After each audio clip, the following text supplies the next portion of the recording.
Pañña rules are what they control monks, really. They control the bhikkhus. And the Pañña rules tell one and show one how one should behave and what one should do in the Sangha. Generally speaking, you can say, if you keep to the Pañña rules, you needn't doubt about your actions. Your actions won't be wrong. They're a very valuable set of rules, and they go back, as far as we know, right to the Buddha. There's quite a lot of evidence for that, because there are several Paññas, and they're all very much the same. There's very little difference, particularly in the major rules. Now, as far as we're concerned, he started up. Let him have his say. Controlled by the Pañña. Yes, obviously, yes.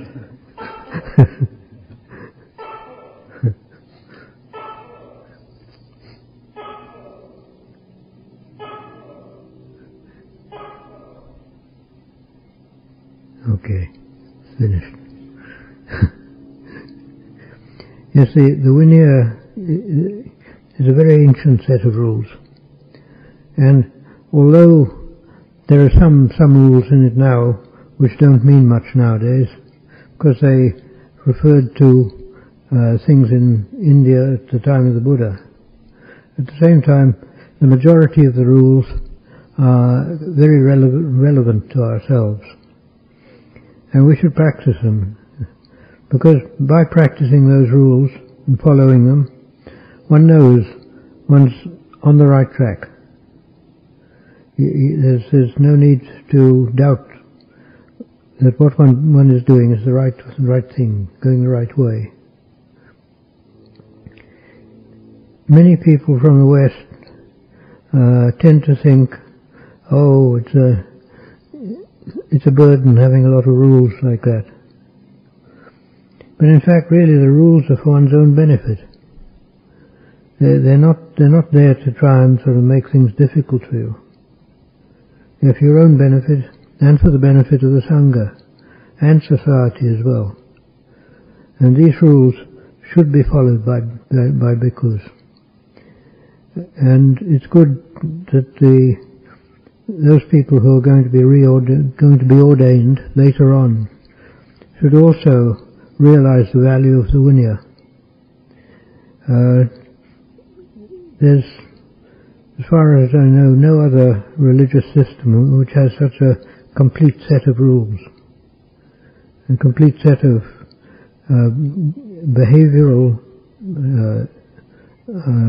things you should do. I think you all know the rules, and you know the divisions of the rules. The major ones, of course, you've got to be very careful with and watch out for them. The lesser rules one should practice as a training for oneself. And if one doesn't like doing it, to overcome that dislike is also part of the training. And it's good that you should keep to the rules until you do them automatically. When you do them automatically, you don't even need to think about them. You just automatically do the things as the rules prescribe. And what you do will be fully acceptable behavior in practically any society. So the thing is to try and practice them and get to know them. Get to know them enough for your own purpose. Any questions?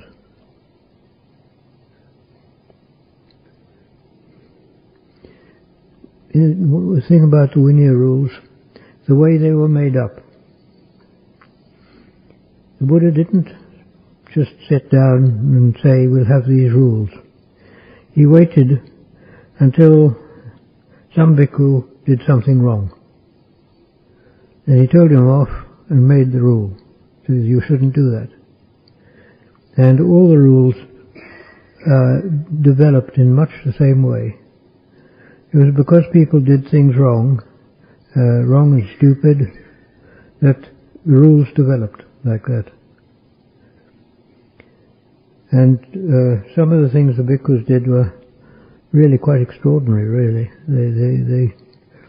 They thought up all sorts of strange ways of doing wrong things.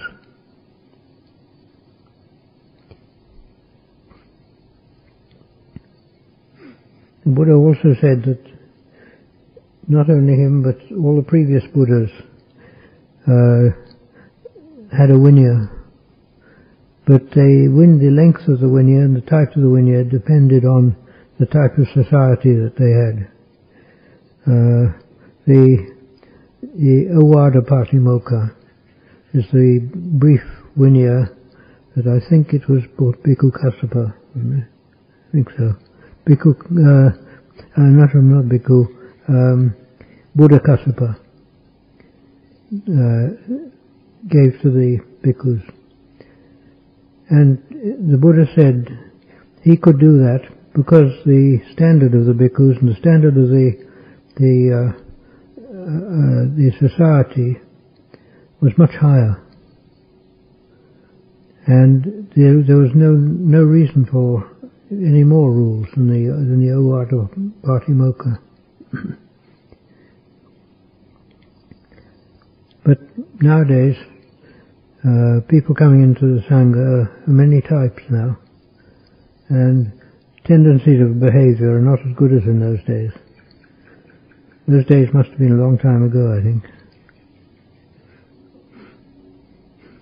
Any questions now?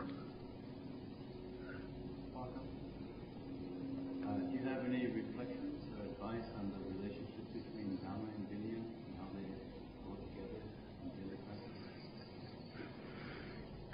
Yes, because the Vinaya protects one's behavior. And when the behavior is protected, the question of whether one's right or wrong externally with the world doesn't arise.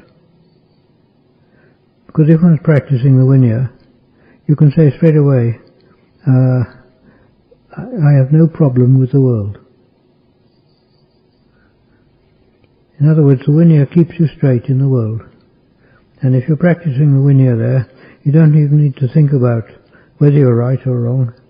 It's okay. And that acts as the Sila basis in Sila, Samadhi and Pañña. So you've got the groundwork already there when you know and practice the rules. And because of that groundwork, then you can practice Samadhi without any doubts. In the sense that if you have doubts, those doubts are quite likely to come up and cause trouble in Samadhi. When it comes up and the doubt comes up and when one's doubtful and one thinks, is this the right way? Then your practice is all messed up. So if you practice the Vinaya, you can say, all right, I'm okay with Sila. No need to think about it. Because one knows one's trained in the Vinaya. And one knows that the way one practices the Vinaya is suitable and straightforward. And when one knows that, then one can go into the practice without any doubt at all that the basis is right. There are some people who try to do the practice without getting it right, without having good Sila. And it's almost certain that when they do that, they'll get things coming up in that, doubts coming up. Either doubts will come up or they'll go the wrong way in some way. This has happened in quite a number of cases.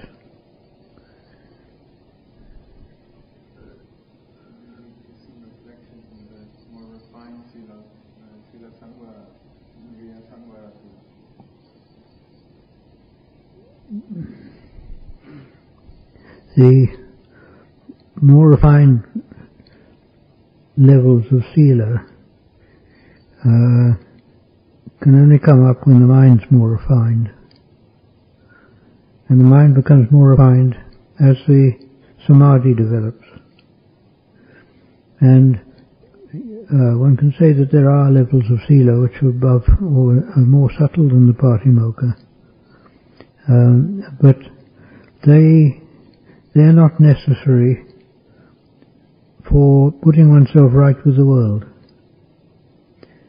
They become something which is right for the samadhi practice later on. It's interesting if one looks at the position of sila in a general way. Sila is a relative thing, and it depends on the level of the person what his sila is. The person whose sila is pretty low automatically is more restricted. He's more restricted in his views, in his behavior. He's more restricted in his activities and his environment. I mean, for example, if somebody does bad things, they're quite likely to land up in jail. They're locked away in a cell there. They're restricted. And this is symbolically the right action, and this is what happens automatically with people. Their minds become restricted, and when they do things against the law, their body becomes restricted also. If the person practices right sila, when they develop in sila, they become less restricted, until it becomes much more open, and the person becomes much freer. The two directions are not the same, and the sila of a person who has developed a lot, they've developed their mind a lot, the sila of that person will be much more subtle than the sila of the less developed person. The less developed person may be a good person and quite honest and straightforward, but still there are things in his behavior which are not as subtle as they are with the person who's more developed. It's a relative level, in other words. But for the bhikkhu, the level of the bhikkhu, the level of behavior, you can say, is the vinaya. It shouldn't go below that level.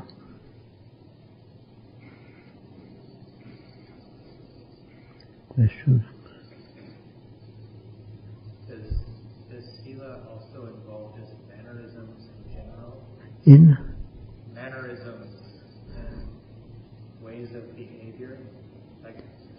Or is it only a term restricted towards morality?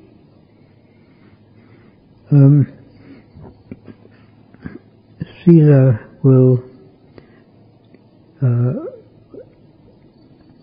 has got various levels, various things. There's morality, which in the simplest is the 5 sila, and then the 8 and 10.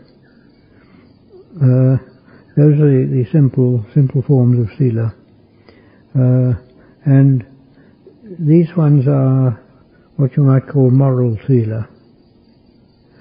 But there's also behavioral sila, and it's the behavior of people and the way the mannerisms, the manner they do things, and one can contrast it between the manner of people in the world and the devas. Ajahn Chob said, once Ajahn Mahabur was with him, and he said to Ajahn Chob, you should teach your pupils the mannerisms of the devas.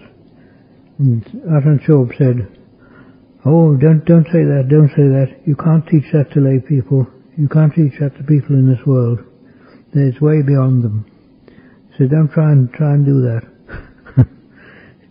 he knew about it. In other words, the sila at that level is very high, and it includes not only moral sila, but also behavioral sila, and the sila of society, social sila as well. Because the Vinaya is divided into rules for different things. It's not all just moral rules. Some of them are moral rules, but others are behavioral rules, and behavior in the society of the Sangha, for example, and the way one should do things in the Sangha. And although we have the 227 rules in the Pañña, in fact the number of rules go way beyond that. I don't know how many there are altogether.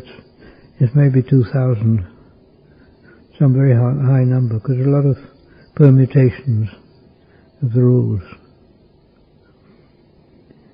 But the basis of it is the Pañña. It says that offering something to an arahant yields the highest benefits. I was wondering if is it possible to explain why that's so?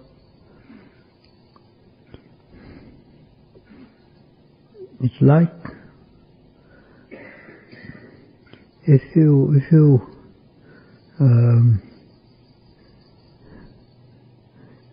say you give something to the king,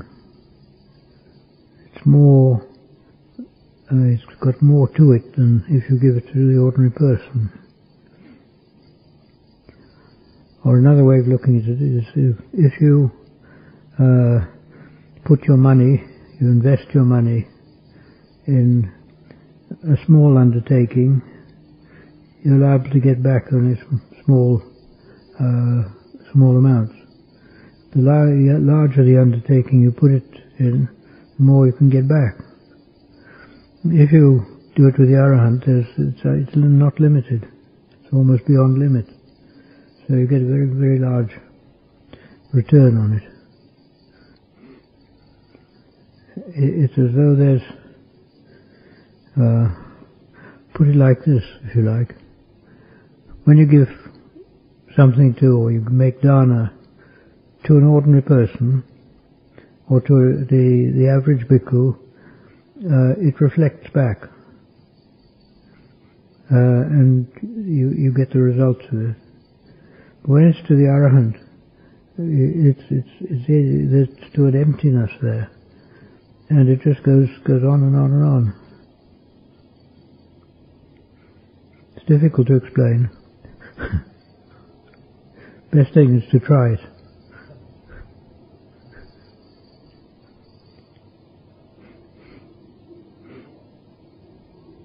If you were to imagine the Buddha and make an offering to him, This is very hard to understand. The thing is, the teaching of the Buddha is fundamentally for attaining enlightenment, and that's the whole of it. The Buddha said this. There are many things beyond that, though, which we find very difficult to understand. It's like the Buddha said, he was in the forest once, and he picked up some leaves, and he said to his disciples, "Which are more, the leaves in my hand or the leaves in the forest?" And his disciples said, "Oh, the leaves in your hand are very few. Forest is many." He said, "Yes." And he said, "What I have taught you is like the leaves in my hand, compared to what I know, which is like the leaves in this forest here." And he said, "And why don't I tell you about these other things?" And he said, "Because they don't lead to enlightenment." They don't lead to Nibbana. But these do. What I've taught you lead to Nibbana. In other words, some of these things, there are quite a lot of things which we don't understand and we're not capable of understanding. In other words, the people who can understand it are the Arahants. Because they've got there and they know what it means.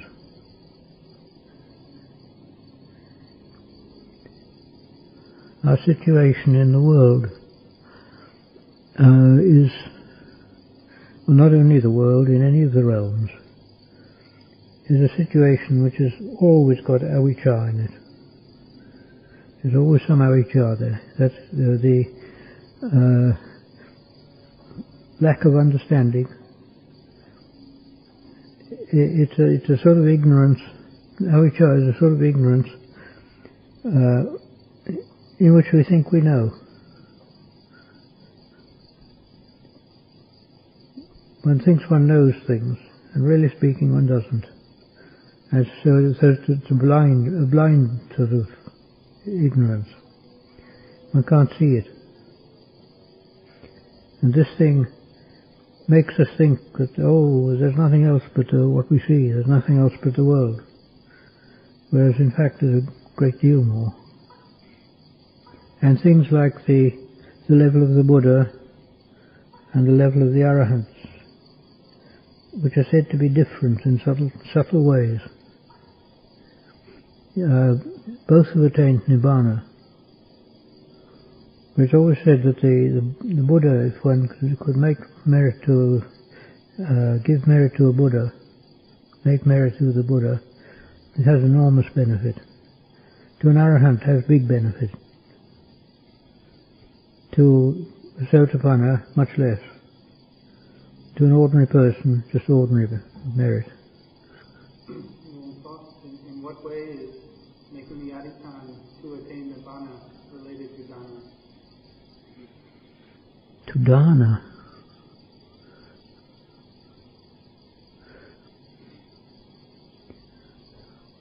I'm not quite sure there how it would be related to dana, because the only thing you can say is that making dana, giving dana, brings results to oneself which can help one in one's going in the direction of Dhamma. It would be related to Nibbana in that sense, but it's a bit difficult to see how else it would be related. I'm not sure. Can you clarify the meaning of Pañña and how the concept actually works on the mental level? Pañña is the good side, papa is the bad side. Pañña is doing things which are meritorious, which are good. They're good, and the definition of something good is it has good results. The definition of something bad is it has bad results. In other words, it's kamma again. Kamma of Pañña is good, and it will help you, has good results. The nature of good result and the nature of good merit is also really a relative thing. We have ideas of what is good, we have ideas of what is pleasant, what we want, and we project those ideas onto other people. And we say, if I help this person, he's going to get a good situation or something good from what I do to him. And that's the nature of Pañña. Whether in fact it does make it is good for the other person, is not always too certain. Like in the past, many of the missionaries that went out to Africa did things which were really quite bad. They thought they were good. They looked on it as being good actions to try and sort of make Africans Christian. But they upset the society, and they caused all sorts of trouble there, and the troubles haven't finished yet.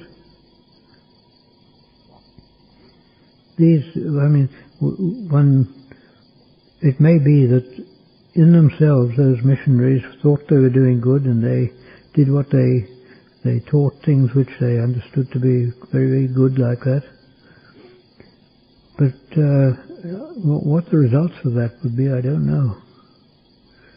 Would they be good or bad? I'm not sure. Certainly the results to the people in Africa wasn't very good. Mostly one can say things like this are relative. You haven't got any absolute scale of good, and you haven't got any absolute scale of bad. There are two directions. And it's a relative thing. If one has an idea about morals, and one practices those morals and behaves well, the tendency will be that one's mind becomes a bit more subtle. It appreciates subtle things more. When it becomes more subtle, then it sees that what one thought was good before is not quite as good as one thought. And so one changes, and one becomes more, goes up to a higher level. And it goes on like that, goes on changing, until one can really reach some level that really is high.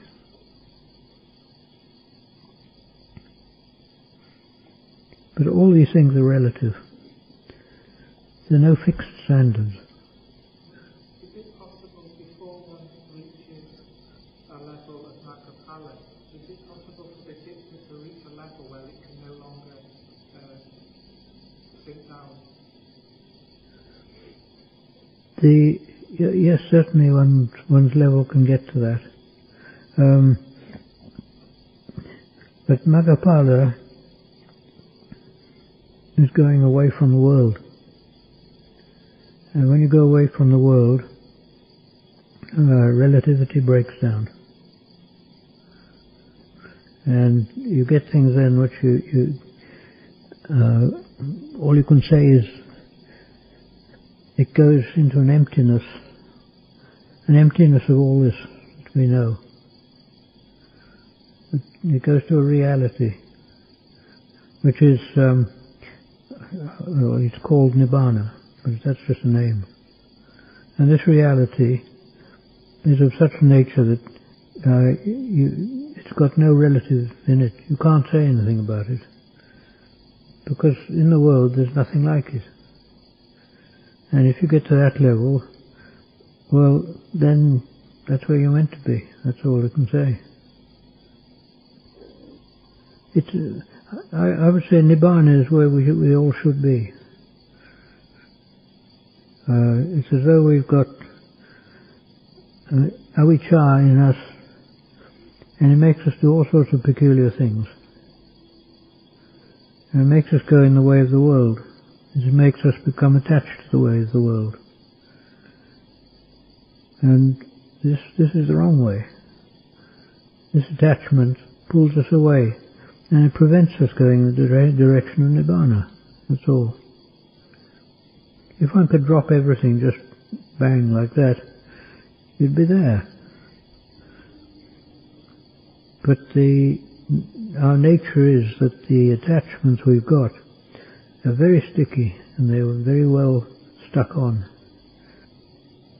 I thought that in the sutras it says that giving to the Sangha is the highest merit. Giving to The Sangha. Sangha. Is that true? And could you explain how that is, giving to the Sangha? Is that the any bhikkhus in the sangha, even ordinary, unenlightened? No, it almost certainly means Savaka Sangha. Savaka Sangha, those who have attained Sotapana or above. They're on the path, in other words. The Savaka Sangha is the important one, and it almost certainly refers to that. And giving to that definitely is good merit. As to the ordinary Sangha of people in robes, it depends on their level, really. I mean, if they're practicing well and if they're behaving well, it's good merit. But it's not as high as the Savaka Sangha. And a lot of the times when the word Sangha is met with in the text, in the Tipitaka, it means Savaka Sangha.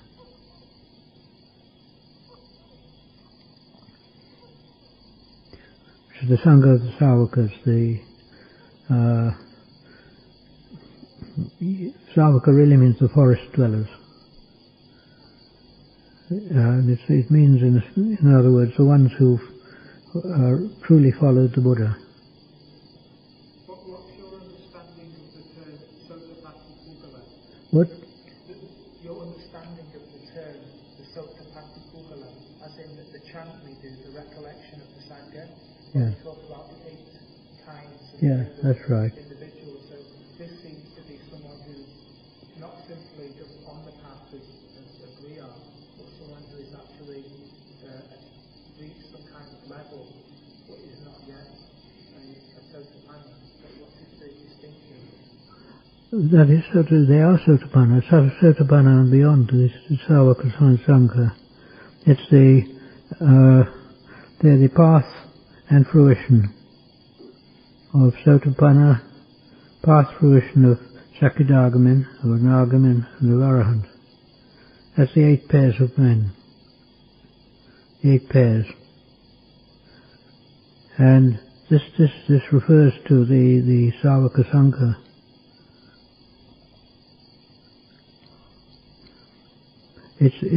One must understand that the path is not merely the path of training, but it's a path which the goal has been, let's say, seen.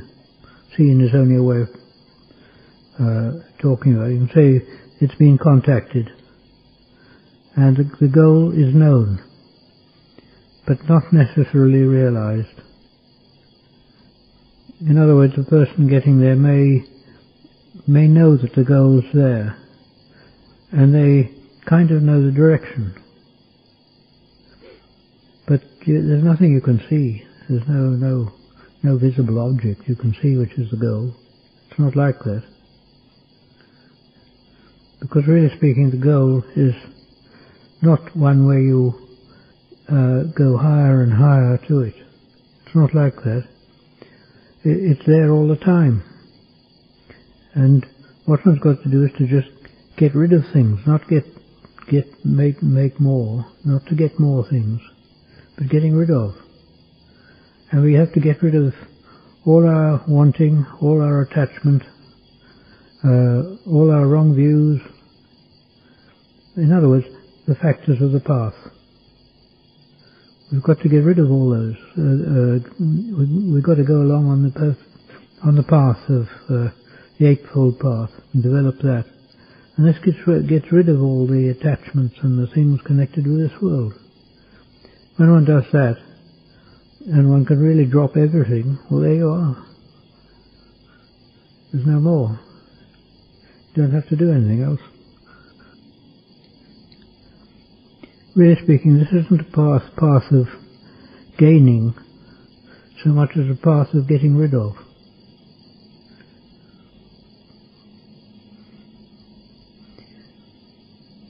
Because Nibbana is there, I would say Nibbana is there in everybody.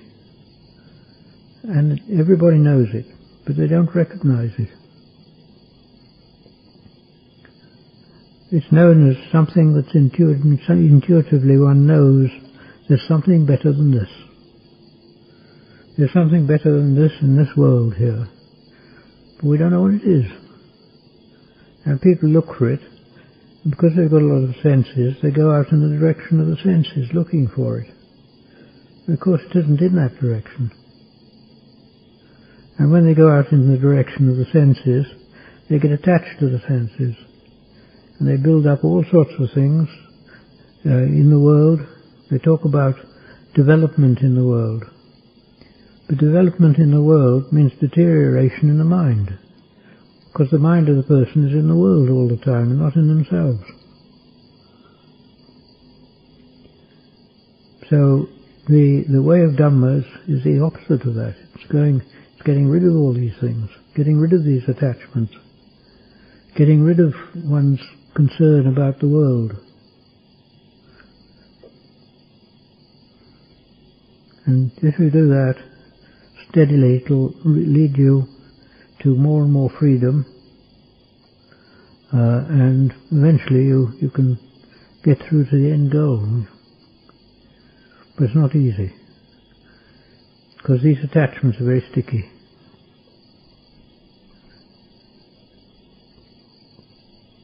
Could you say something with the practice of letting go? The tendency is sometimes of the mind to drop into what we call the Pañña state. Bhavanga state, I can only say what I've heard about this. I don't know it for myself. That in Bhavanga, the chitta is constantly relinking. It's linking back to the past chitta, and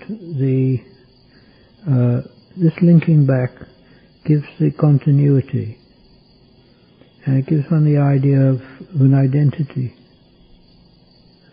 self in other words.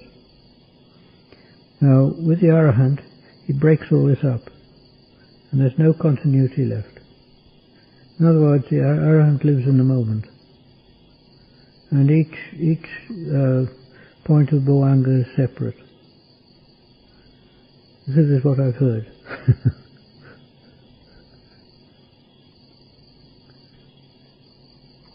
The tendency of the mind, when it sometimes gets calm, it goes into sort of a blank state. Sense of time goes. Well, if you look at the mind, you find all the time there's something going on underneath. It's sort of like a stream that's going on. It may be one may think it's blank, but in fact there's something happening there. This is one of the fundamental natures of anicca, the impermanence of it. It's going on all the time. It doesn't stop. A moment ago you said there was a place where the mind was no longer deteriorating before you came to the Could you elaborate on that? What did I say? I can't remember. Mind no longer deteriorates. Oh yes, this is as far as development goes. When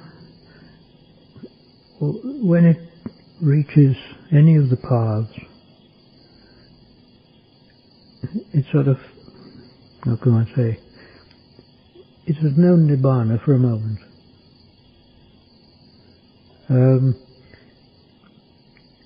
The thing is, it would seem that what happens is it knows nibbana, but the kilesas are too strong to stay there, and pulls it away again. But that knowledge is there, and it will never deteriorate beyond the human realm. In other words, that mind will never go back to the animal stage at all. I can't remember if that connects up, does it? Before the attainment of Sotapanna, is there any possibility of any state where the mind is not deteriorating? it can deteriorate in the way of the five khandhas.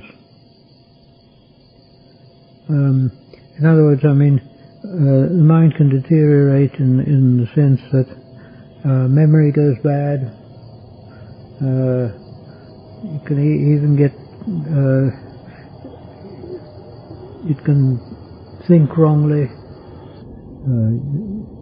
All sorts of things can happen. But this is all the khandhas, five khandhas. The chitta is not necessarily involved there.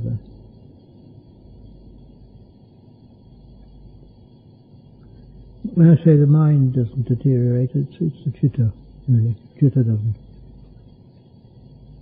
In other words, the chitta gets more and more free from the kilesas.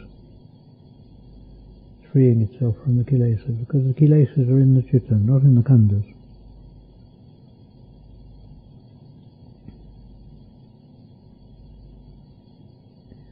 Kilesas are in the chitta, and Dhamma is in the chitta. And there's often a battle between the two. In the Dhamma talk by Lumpur Sumeto, I hear him say many people like the Dhamma with a craving for becoming, with a view of I'm impure now, but I will work hard and in the future I will become enlightened. So one could change the rhetoric and think correctly, but the feeling is still there. Like, I'm impure now, and in the future I will be pure.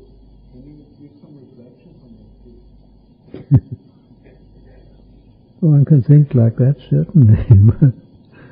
And to some extent it's true, if one practices. But the more one goes on practicing, the less one will think of self. And when there's less of self, there's the idea that I will become pure starts dropping away. Because self can't really become pure.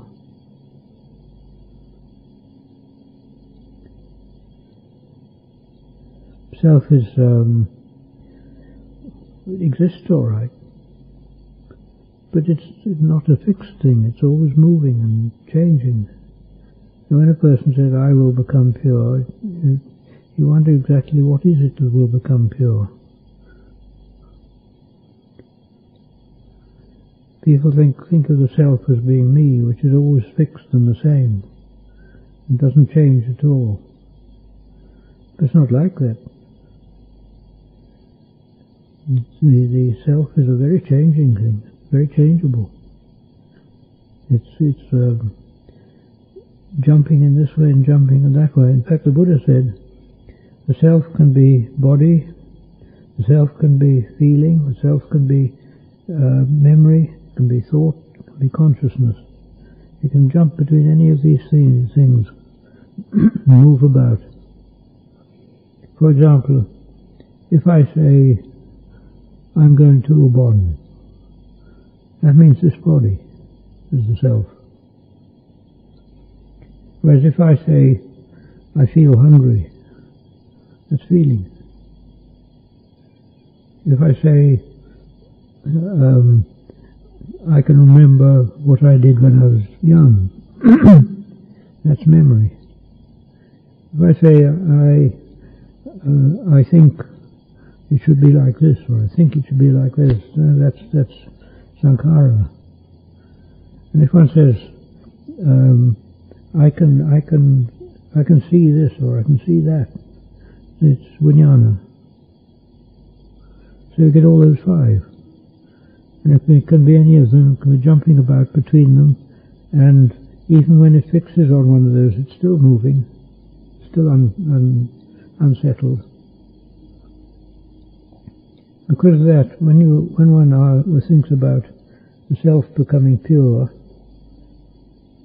what is it that becomes pure? There's nothing there to become pure. It's just like a lot of sort of things changing all the time.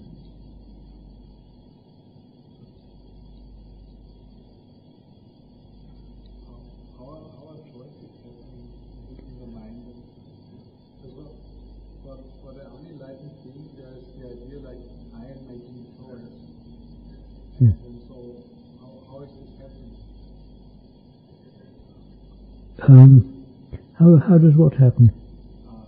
Choice is like intention creates karma. Yeah. Then you try to make the right choice. Yes. So Yeah. how is the process of choice happening? It's really, there is nobody making choices. It's very complex because it's involving the khandhas, it's involving the chitta, and it's quite a complex process goes on. And as far as I can see, really the only choice one has got is to do something or not to do it. In other words, it's done or it doesn't. It's not done. And if you integrate many of those points together, you can get the appearance of a choice of this or that. You can see all the reasons for it and all sorts of things. You can make an analogy with the way computer works with two bits. One bit is on, one bit off. And just with that, when you get millions of them going, they can build up an incredible picture. And it's much the same, I'd say. The confusing part for me is to, when I think in terms of there's no self there making decisions, then it seems completely determined. But if I think there is an element of freedom, then why can't I make the completely correct choices right away? You know what I mean? Well, the thing is, the choices can be either made by the Dhamma or by the kilesas. Kilesas are there as well as the Dhamma, and the right choices one wants to make, but the kilesas pull one to the wrong choice. Kilesas pull one. One must see that, to explain this, I must say that the emotional side is down, solar plexus, heart, like that. The intellectual side is up here. Now, when the intellect says, it's good for me to go in this direction, what's down here and says, no, I don't want that. In other words, we're not one thing. We're a complex. We've got bits in us that go in this direction and that direction. And what we call self is there as a principle, operating. But it's not fixed, it's just operating. It changes here, changes there, goes here, goes there all the time.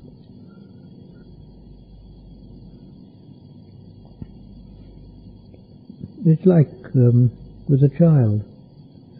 You tell a child, it's good to do this. The child says, I don't want to. Where does the I don't want to come from? It comes from down here. Not up from the head at all. The mechanism may be up here, I don't know, but I mean the experience is down here.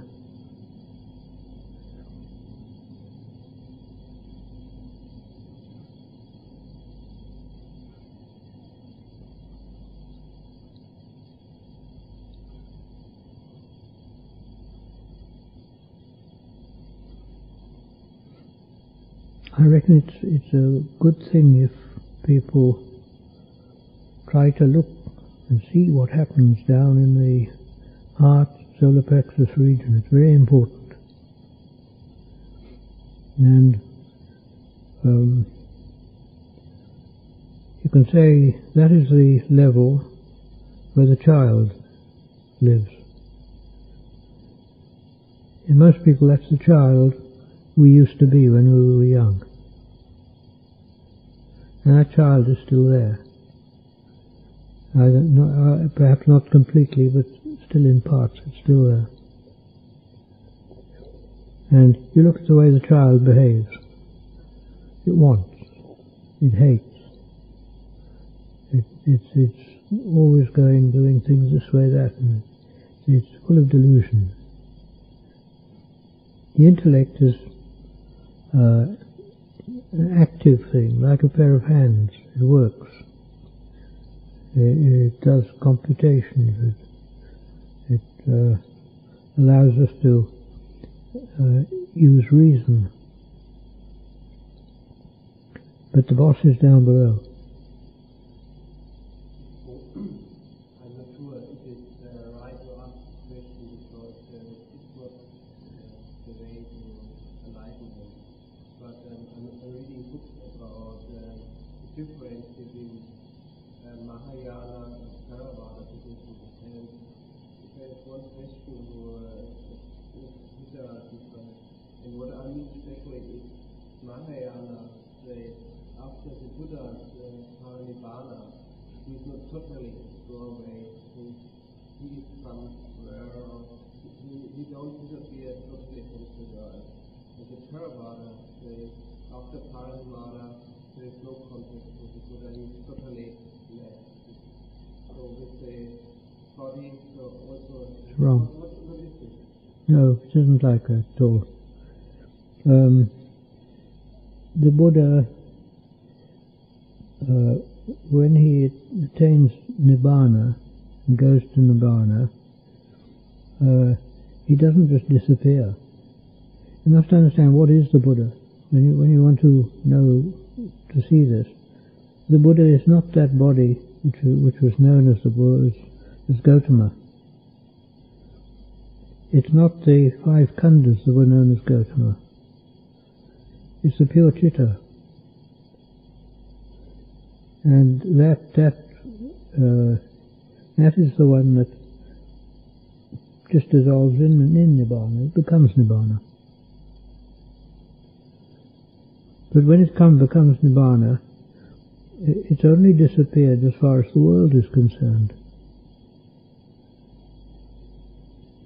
And because we in the world think in the way of the world, we can't understand what happened then. But to say the Buddha has gone is wrong. To say that the Buddha, meaning Gautama, can come back is wrong. In fact, anything you say about it is wrong. But we don't understand. We don't understand what the situation is there. We don't understand because we have this avijja. This avijja, in this avijja, we know Nibbana, but we don't realize it. We can't, because our realization is all in the world. And when people try to think about Nibbana, they think in terms of the world, which just doesn't fit. So you can't say that the Buddha is or the Buddha isn't. Both those don't mean anything.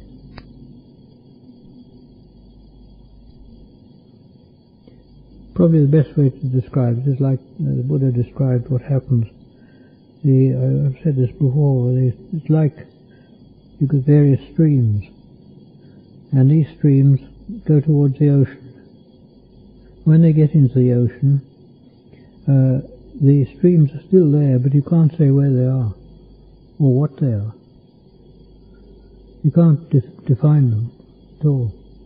It's a bit like that.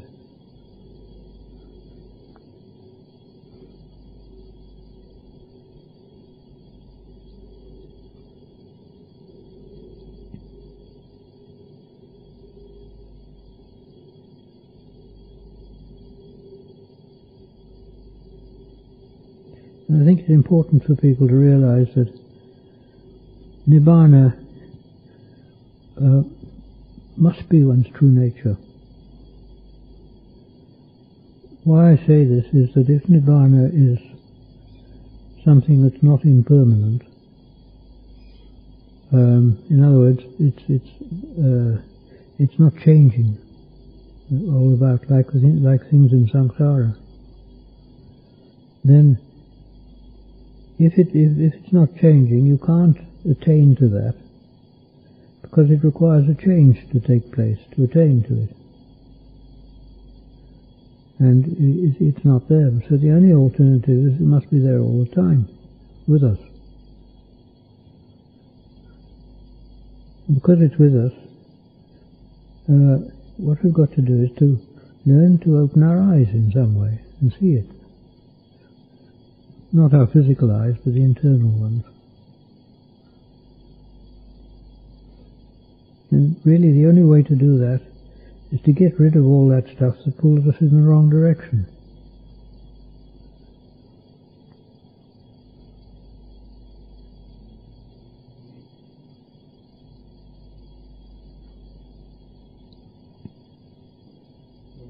What do you think of the Zen approach? The Zen approach? Yeah, we're enlightened already, just sitting and realizing Buddha nature. Yes, it's true. But to say we're enlightened is not that from the definition of the word. No, it's not quite true there, because we've still got kilesas. But the way of Zen is quite a genuine way. There's no doubt about it. But Ajahn says it's a wisdom teaching, and it's suitable to people who've got a lot of wisdom. If they haven't, it's not very good.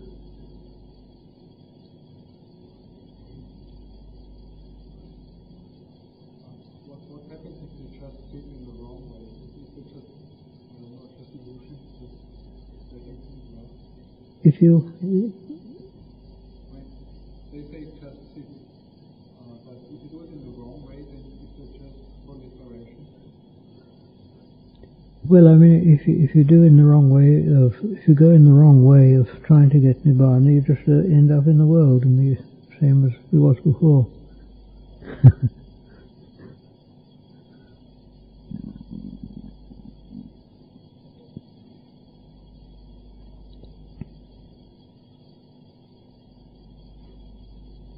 In Mahayana,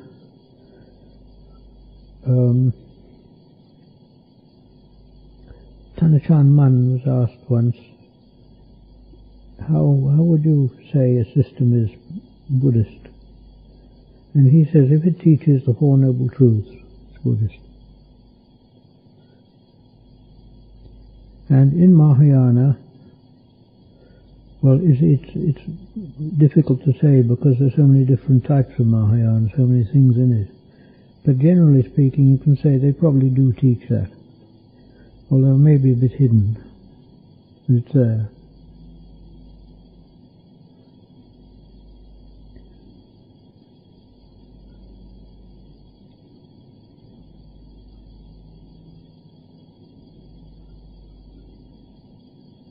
And could you say what one quality you found as the most significant in your bhikkhu life and would recommend to be cultivated and developed by young people?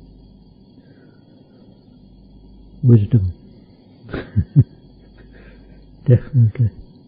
Can you describe how? How it can be developed.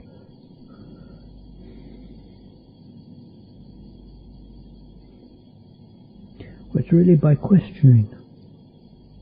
You question things. And you keep your mind active, questioning, looking, searching. And when you do that, you gradually come to some answers. It's like if you want to know something, you've got to think about it and question it.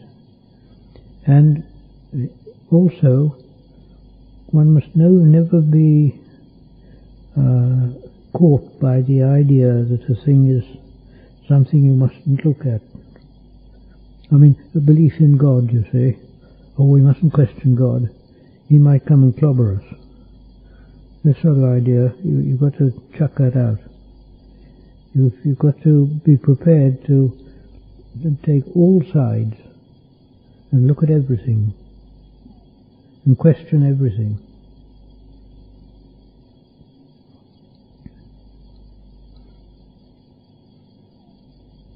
I think that's the main thing, really.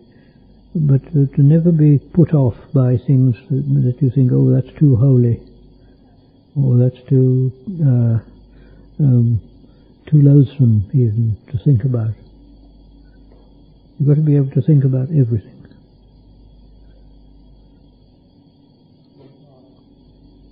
Like you say that you shouldn't believe in anything that people say you first have to think about it.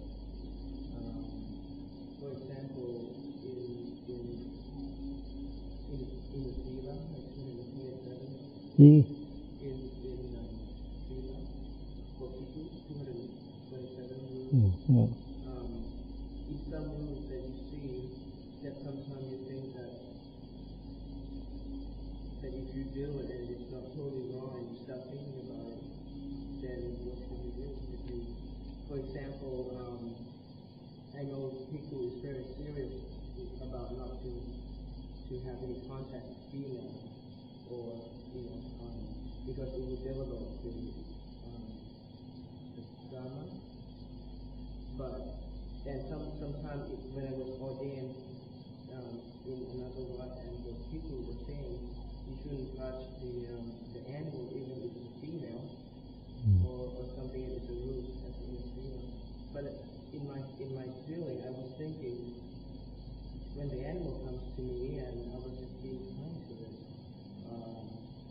but it never developed any feeling of wanting anything like that. So is that wrong then?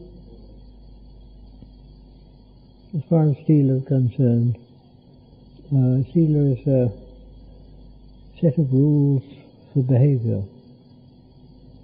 But you can question them if you like. But the thing is, practically, in the society that you live, you must follow them. That's all. And to follow the rules, it doesn't, the questioning of them with wisdom doesn't mean to say you sort of chuck them out just like that. One must follow them, because first of all, in a society such as a Wat, you have to live with other people and you have to follow those rules and keep them. Secondly, in keeping the rules, one's paying respect to the Buddha.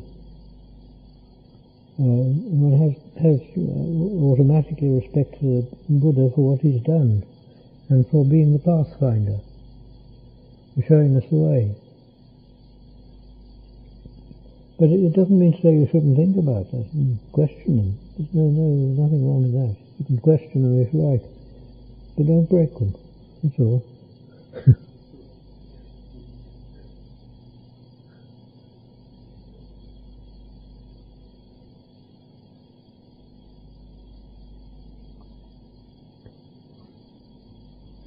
What advice do you have for people who have doubts about the beginning of practice? Maybe they think that Paratika is or something. What advice do you have for the doubters? Oh, they must first of all find out exactly what the Vinaya says, to know what the meaning of these things are. I mean, a person, if he says that he is an arahant, if he really thinks he's an arahant, then that's not an offence. But if he knows it's false, then it is an offence. It's parajika. So one must know exactly what the meaning of the rules are there.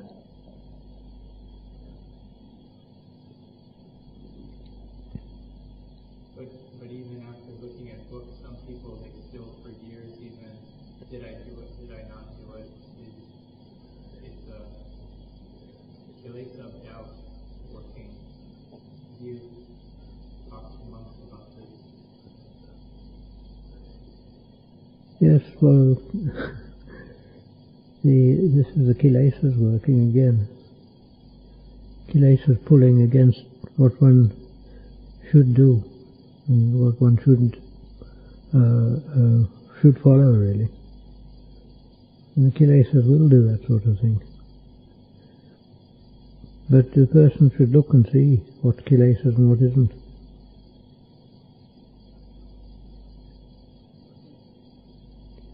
The problem is that people don't see it as kilesa. How can people cut doubt? The only way of cutting doubt is with wisdom, looking at cause and effect.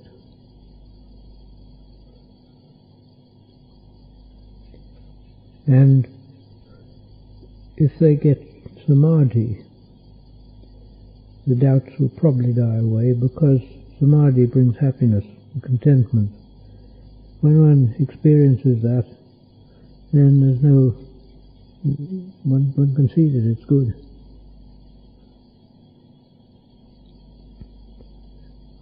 But the doubt can still remain, but it'll probably be very much weakened by that, by the samadhi.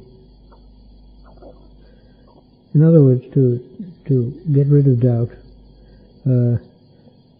you have to think in the right way and stop all other thoughts.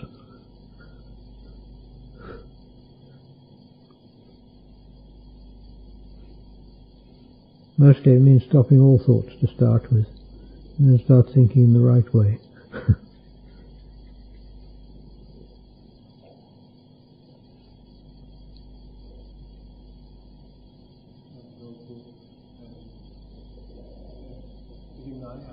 How it speech in Thailand also has a big influence from the Thai culture. So when you travel, for example, to monastery in England, so there's different meaning, different interpretation about the Vinaya. For example, the shoes and they go in their bath, or they lay down under the same roof with the woman, because there's a big house and they're also neighbors there. So when one bhikkhu who is trained in the East go to visit a monastery in the West, so he can be a little confused. What message can you give him? How he has to handle it? Because if he do it in the West way, maybe he feels against his training about how he sees the Vinaya, but if he don't do this, it's very, he cannot do it in another monastery, it's unpolite. What to do? Well, the thing is, first of all, a person should know the Vinaya and what it says. If he knows the Vinaya, then he knows fundamentally you'll have to follow that. Now, if there are local customs and rules which are not actually in the book there, then you must follow those customs where they're followed. But it doesn't mean to say you have to follow them in other places. I mean, there are all sorts of customs in Thailand which are not really Vinaya at all. And if people does those things, they're not making mistakes in the Vinaya. But because one's living in Thailand, it's good to follow the rules. They follow those sort of things. It makes for good relations. But when a Thai person goes to the West, then, really speaking, they have to be flexible as well.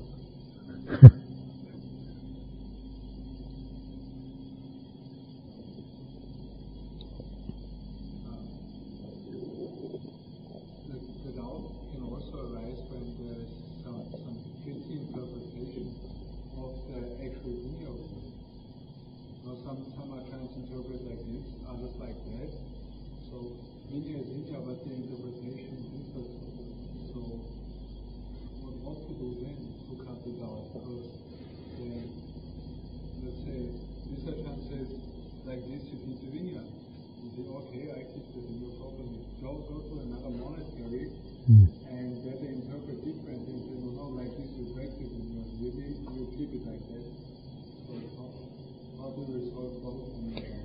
Well, of course this is bound to happen, but the Vinaya is not meant to be like a judicial system.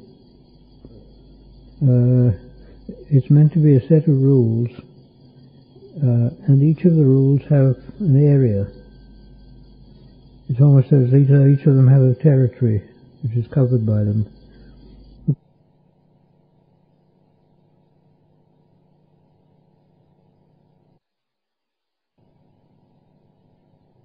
Nothing in the rules about television. It came out only about 80 years ago. But the thing is, it gives rules about watching, dancing, singing, all the sort of things that you get on television. The fundamental rules are there in the way that you have in the old days. They'd actually have people doing these things and acting on a stage or something of that sort. Whereas with television you see the same thing on a screen. But I mean that the rule really covers that automatically, because it comes within the territory of the rule. One mustn't think of the rules as exact formulae, which you can sort of define precisely like that. Each rule has a territory, and each rule has the story on how it came to be, and one has to take that into account as well. Why was that rule made? And you look and you see what the story is, why it was made.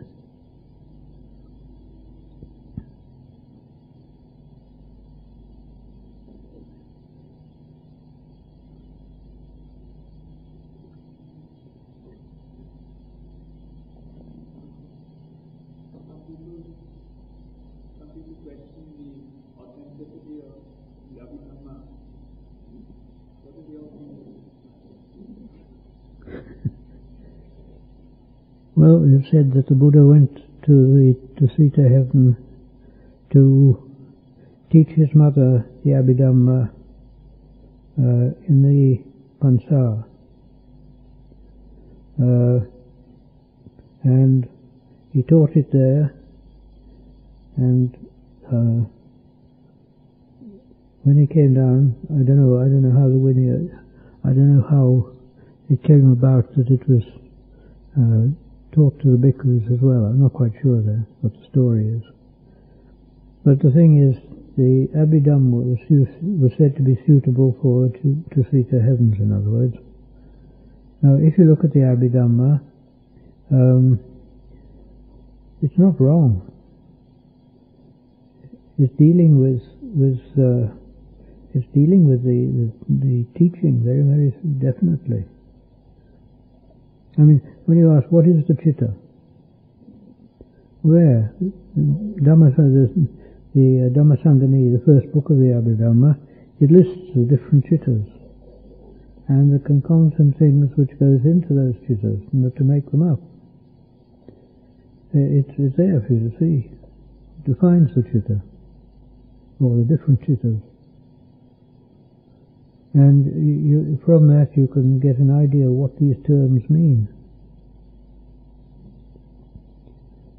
I would say that the Abhidhamma is quite a good system for defining what the words mean. It gives you a definite field. But how valuable it is for the actual person training, I don't know. I mean, most people training, they don't need to go much to the Abhidhamma in practice, because it's much higher than they intend to go. And I mean, you get somebody who's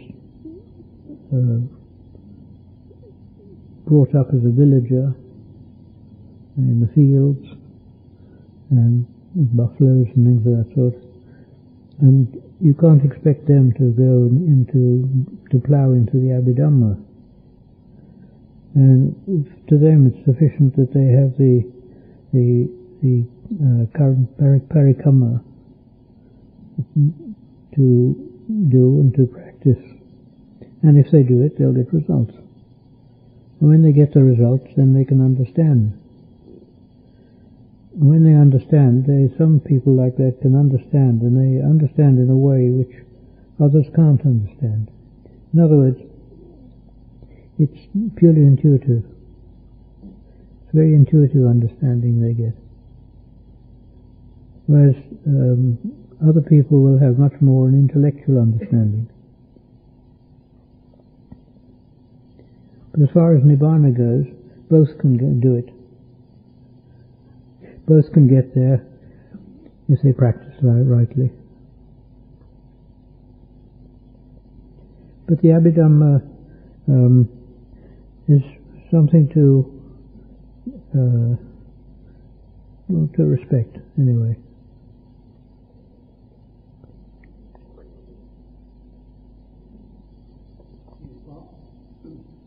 What's the right way to watch feelings as a condition for freedom?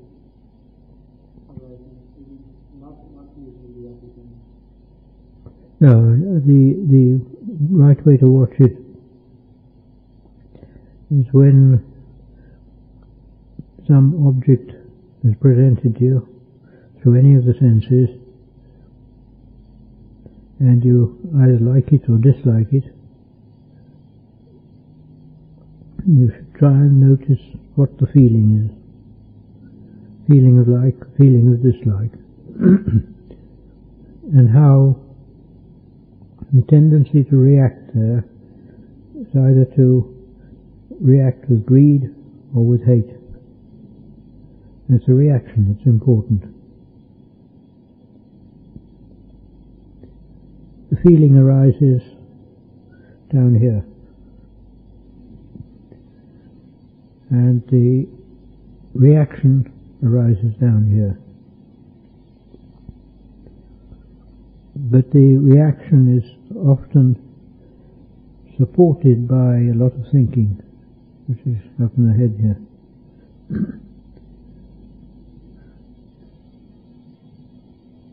This is the reason for this is that the feeling brings up karma from the past, and the karma from the past is either pleasant or unpleasant, good or bad. It can be pleasant karma, and when the pleasant karma comes up, it brings pleasant feeling, and I want that, and I want to promote it, and that is immediately greed. If hate comes up, I don't want this feeling. I want to reject it, block it. And when one wants to block it like that, one thinks such as, oh, it was that person's fault, he did it, he set me up, or whatever happened, whatever it was. And one makes excuses and criticism and angry thoughts. When those angry thoughts come up, they're the reaction to the feeling. When the angry thoughts come up, there's a karma, and they tend to bring back the same feeling in the future when something triggers that feeling off.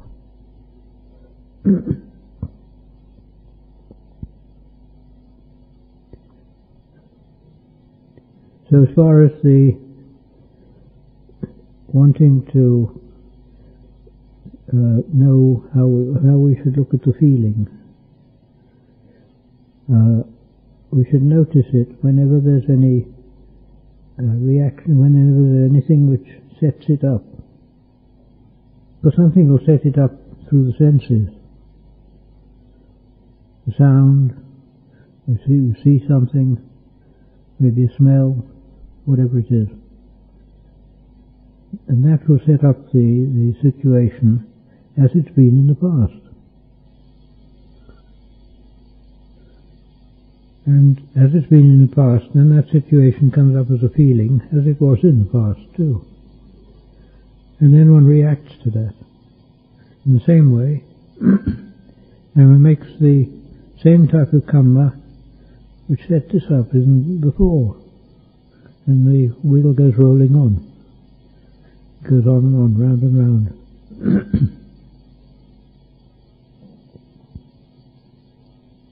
That's part one, attempts to distinguish between the feeling as the condition for craving and the memory as the condition for craving.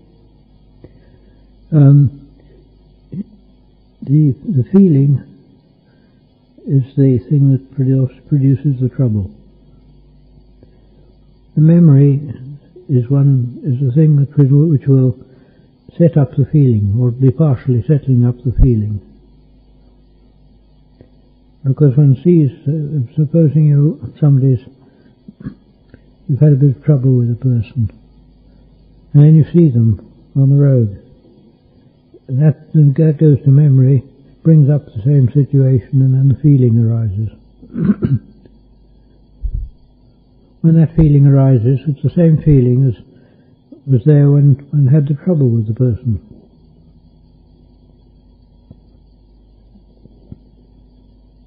And when that feeling comes, one doesn't like it. It's painful. So one wants to get rid of it.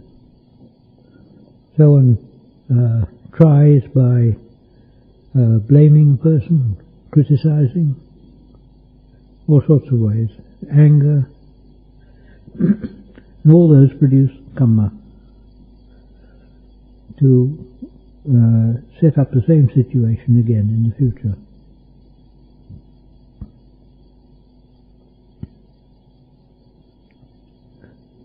So it's the most skillful way to deal with becoming mindful of a memory arising. Would you say that to immediately return to the parakama, or in some other way? Oh, if you get something coming up like that, go to the feeling.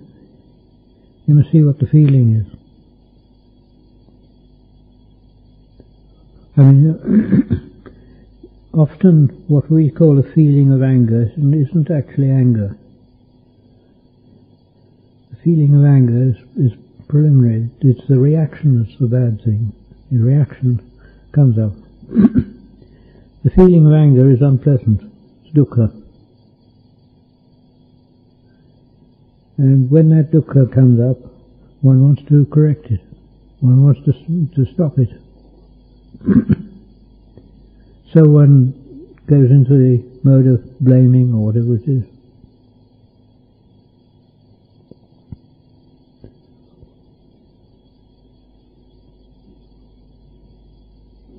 But if you're doing a practice with a parikamma, the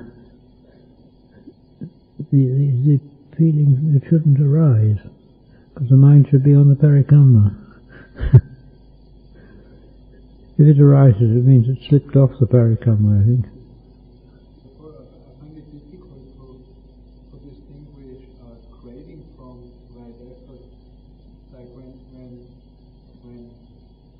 like sloth arises, I find it, I wouldn't know the distinction between like, I don't like this, therefore I will develop energy now, or just making right effort. How can you see the difference between just disliking a feeling and then telling yourself, oh yeah, this is right effort now, or really making a right effort? The only way to overcome that is mindfulness. You have to find out for yourself by being mindful and watching what happens. You have to look into yourself and question what happens now. You can question to yourself from things you remember in the past too. There's no reason why you shouldn't do that. Think in the past of some time when you've been angry. What happened? What made you angry? How did it work inside? You have to look for yourself here. Yes,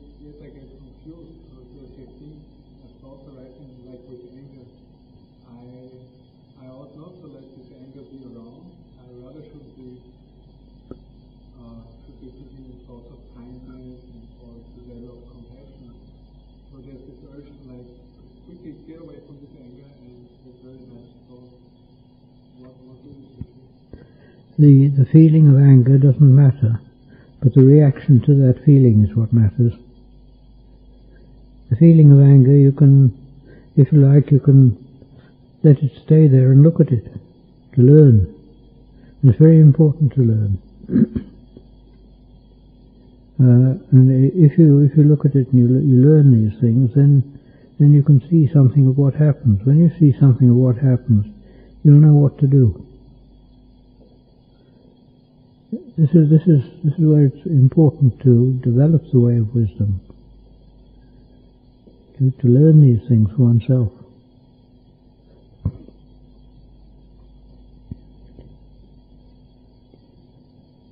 Although that method's definitely very valuable, it's not the only way of getting rid of the bad kilesas. They can be done by the direct practice of getting calm, of going through samadhi, and doing it in the deeper stages of wisdom.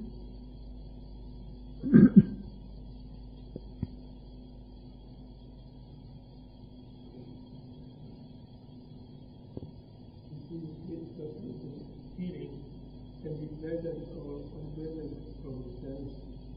It seems to me the same sense can give pleasant or unpleasant feeling. I mean, if I smell food, it can be pleasant or unpleasant. It depends on monkeys of babies of vapor or memory. It's not direct from, I mean, the distinction of good, the pleasant or unpleasant is not directly from No, it's quite possible that you get the same one sensation, which in different contexts will have different reactions. This is quite possible. The smell of food, for example, if you're hungry, you want it. If you're full up, you don't. It can smell bad, even. This is the way in which the conditions determine what happens there. When the conditions determine that it's a nice smell like that, wanting arises, and the tendency there is to search for the food that's producing the smell.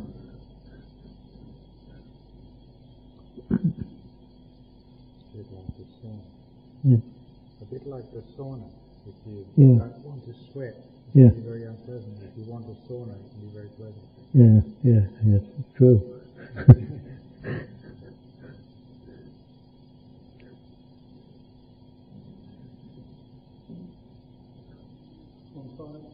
In what way is it possible to discern the contact is distinguished from the feeling?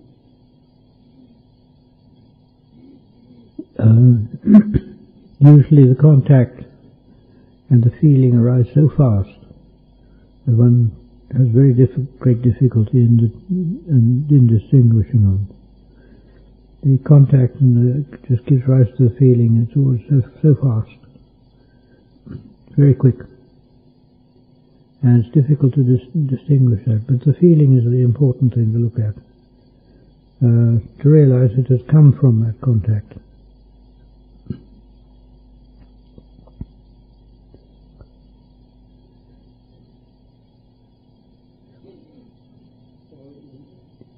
In what way might one turn a right view on the contact itself? You can only do that if you're actually developing wisdom on the nature of contact. For example, seeing. if you're developing wisdom on the nature of seeing, it can modify the effect of the contact.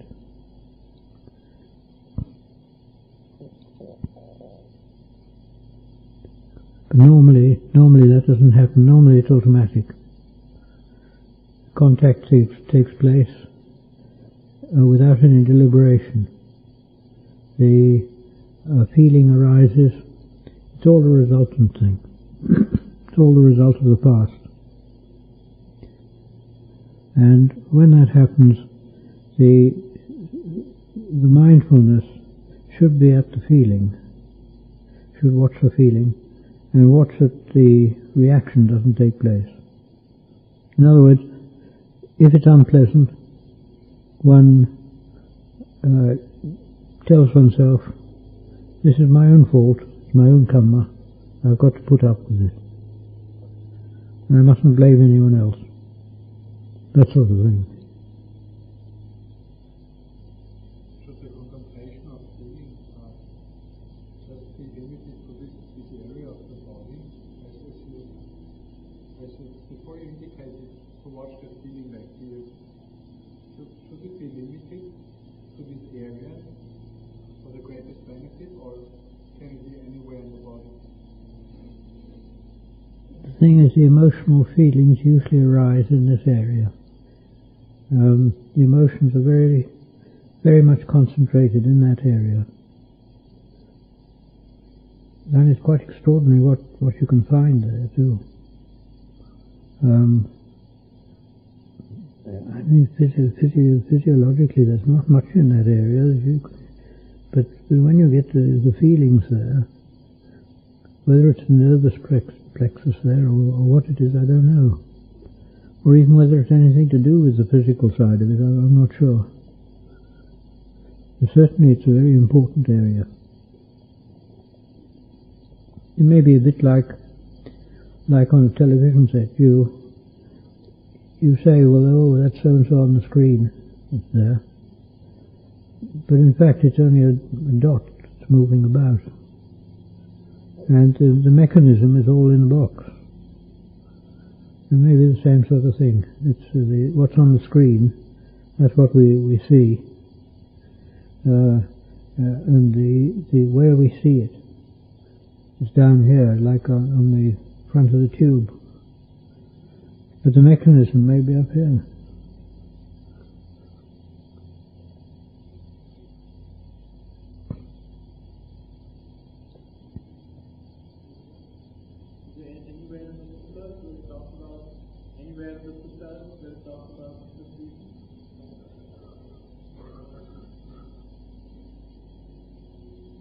I'm not sure, really.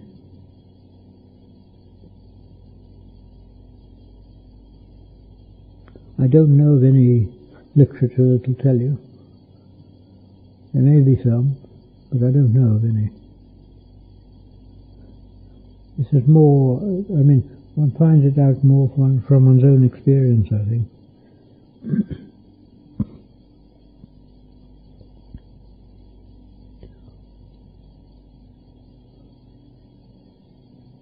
Most likely literature is probably in some of the yoga texts or something of that sort. But I don't know if they give any useful information. I'm not sure.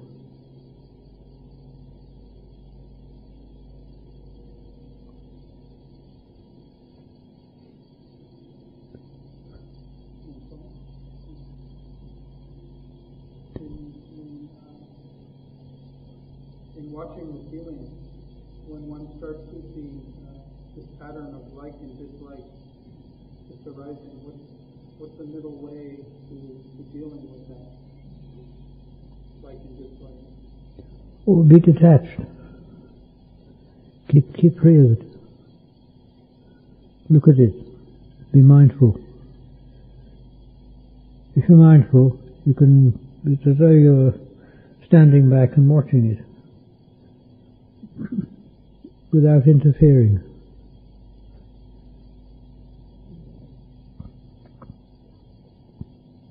If you do that, nothing much happens. So really to direct all the effort No, not to not reacting, but rather to being mindful. Because if you're mindful, that will happen, and the not reacting will be automatic.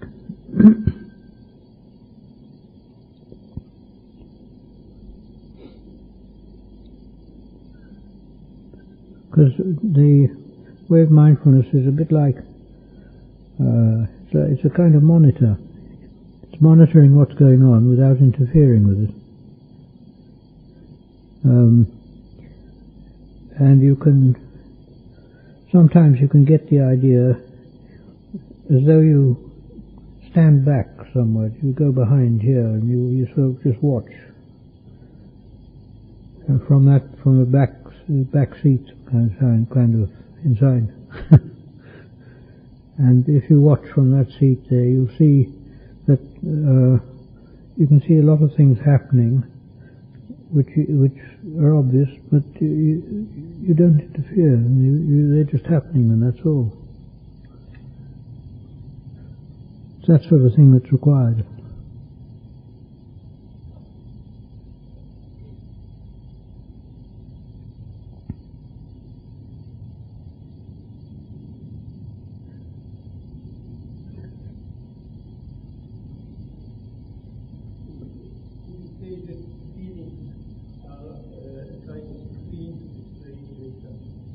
Says that what? Oh yeah.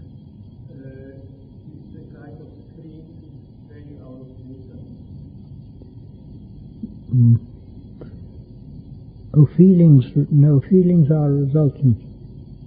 They're results of karma. Feeling is a result of karma. It's not. They're not active. Feeling is a result. And feeling is the thing which tests and shows us whether we like that thing or not. In other words, feeling is either sukha or dukkha, or it can be upekkha, between. And when the feeling's sukha, then the wanting arises. When the feeling's dukkha, then the not wanting arises. This is a tendency. But the person who's being mindful will probably just note the feelings, and the wanting and not wanting will tend to be diminished at least, if not altogether got rid of.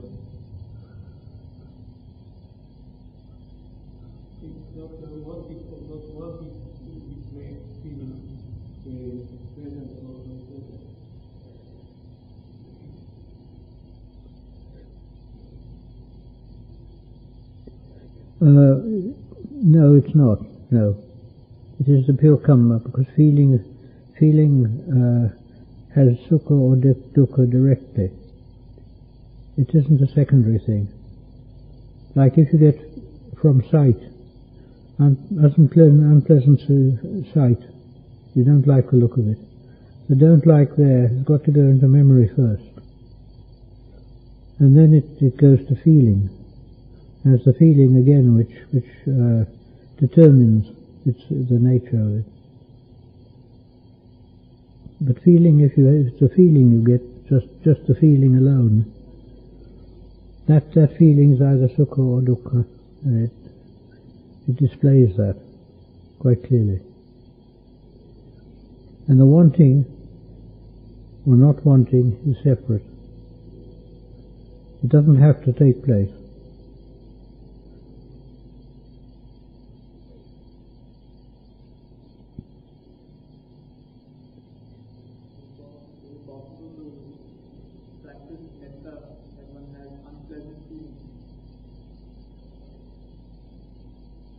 Depends on the nature of the unpleasant feeling. If it's feeling of anger, no, you can't. All you can do is to try and overcome the anger. If it's an unpleasant feeling of say, grief or something of that sort. One's probably got to overcome some of that grief first to be able to practice metta, I think.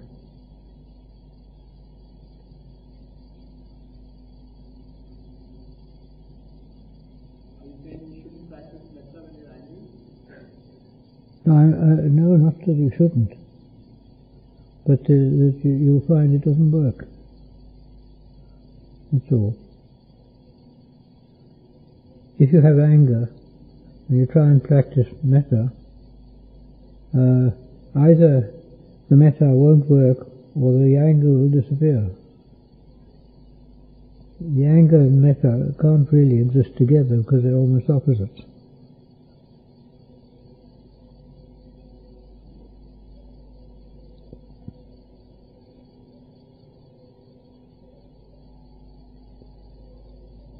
If one has anger and by practice of metta, the anger can't